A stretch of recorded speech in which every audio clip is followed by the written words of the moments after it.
భీమవరంలో చిత్తుగా ఓడిపోయిన పవన్ కళ్యాణ్ని వర్మ నిలబెట్టి గెలిపిస్తే ఆయనకి ఎమ్మెల్సీ ఇవ్వకుండా పవన్ కళ్యాణ్ చంద్రబాబు నాయుడు నాగబాబుకి ఇచ్చారు ఎమ్మెల్సీ. అది అవినీతి కదా? కనీసం ఆయన పేరు ఎత్తలేదు, స్టేజ్ మీదకి పిల్లలేదు. అది అవినీతి కదా? నేను తప్ప ఎవరు మాట్లాడతారు? నన్ను చంపడానికి ప్రయత్నిస్తున్నారు.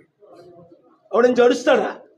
నా దగ్గర స్పిరిచువల్ పవర్స్ ఉన్నాయి. నన్ను చంపానన్నోళ్ళు 7 రాజశేఖర రెడ్డితో సహా, మా బ్రదర్తో సహా అందరూ కుక్క చావు చచ్చారు నోరు మూయడానికి. నన్ను నోరు మూయలేరు కదా, నన్ను కొనలేరు కదా. నేనే 5 లక్షల కోట్లు డొనేట్ చేశాను.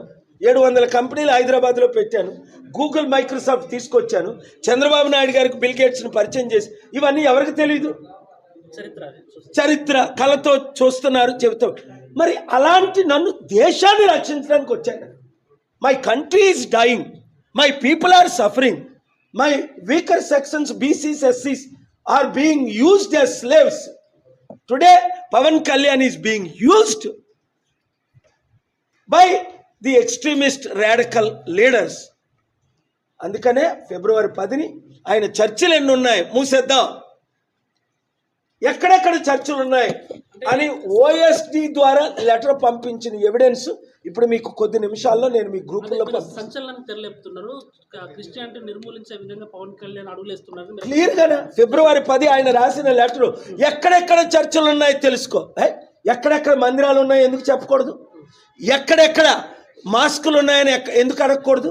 నువ్వు మాస్క్ వెళ్ళవే, ముస్లింలు ఓట్ల కొరకు ముస్లింలాగా వేషం వేసావే పవన్ కళ్యాణ్. నువ్వు చర్చికి వెళ్ళావే, బాప్తిజం తీసుకున్నావే. నేను స్టేబుల్గా, స్టడీగా బడుగు బలహీన వర్గాలకు అధికారం కొరకు ఫైట్ చేస్తున్నాను. 7569441275కి మీరు వాట్సాప్ గ్రూపులు పెట్టి మీరు కమిటీలు వేసుకోండి. ఇంకా చేరని వారందరూ కమిటీలో చేరిపోండి. ఈ రాష్ట్రాన్ని, దేశాన్ని, తెలుగు ప్రజలు రక్షించుకుందాం. మీ మాటల్లో పవన్ కళ్యాణ్ మీద కోపం కనబడుతుంది, చంద్రబాబు నాయుడు మీద ప్రేమ, సానుభూతి కనబడుతుంది. అంటే వాళ్ళిద్దరిని విడదీసే ప్లాన్లో భాగంగా మీరు ఒకరి మీద ప్రేమ, ఒకరి మీద ద్వేషం చూపిస్తున్నారా? లేదే, నేను చంద్రబాబు నాయుడు గారి మీద నాకు ప్రేమ లేదు, పవన్ కళ్యాణ్ మీద ప్రేమ లేదు. ఫ్యాక్ట్స్ మాట్లాడుతున్నాను. వారు మోసపోతున్నారు. చంద్రబాబు నాయుడు గారు మోసపోయారు కదా. ఇప్పుడు పవన్ కళ్యాణే నేను టీడీపీని గెలిపించానని అంటాడు నాగబాబు. పవన్ కళ్యాణ్ అరే బిందె వెళ్ళి చెంబులో దూరుతుంది, కానీ తెలుగుదేశం అన్నది ఒక చెంబు, బిందె వెళ్ళి ఎక్కడైనా చెంబులో దూరుతుందా? పవన్ కళ్యాణ్కు 1-2% ఓట్ బ్యాంక్ ఉందని 2019లోనే తెలిసిపోయింది కదా. 5 పార్టీలు కలిసి పోటీ చేసిన